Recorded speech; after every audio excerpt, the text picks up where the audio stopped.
come vedete alle mie spalle, questa è la Basilica di San Nicolò. Siamo nel mese di maggio e ogni anno in questo periodo si svolge una manifestazione floreale, Noto Infiorata. Ciao. Salve. Cettina Perricone.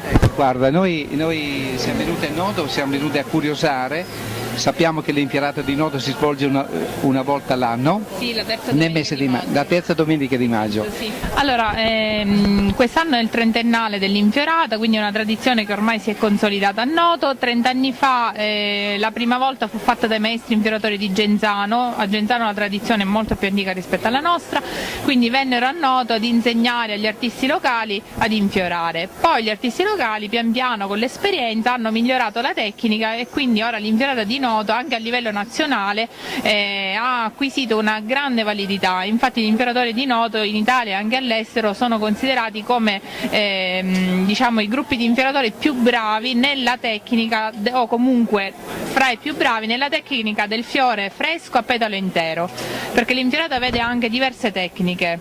Nel centro Italia ad esempio usano la tecnica del fiore secco, fanno essiccare i fiori, li tritano e lavorano con le polveri, mentre noi lavoriamo con il fiore fresco a petalo intero, cioè si spetala il fiore ma il petalo rimane intero. E diciamo che in 30 anni di attività gli infioratori di Noto sono arrivati ad un ottimo livello. Speriamo che anche quest'anno possano dare prova agli infioratori di questo livello raggiunto. Per me questo è il 17° anno che faccio l'infiorata. Brava, complimenti.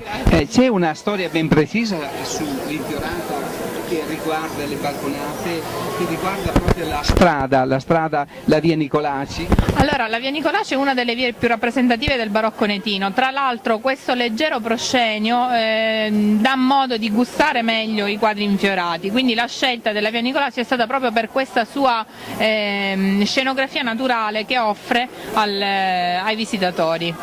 E poi una curiosità, è lunga 122 metri e larga 4 metri.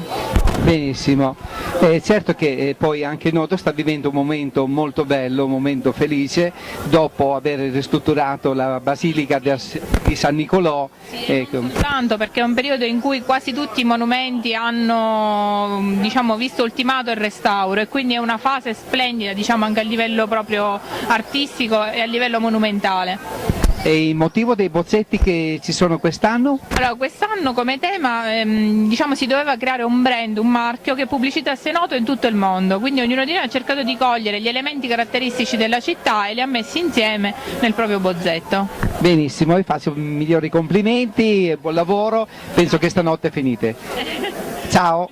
Ciao. Arrivederci.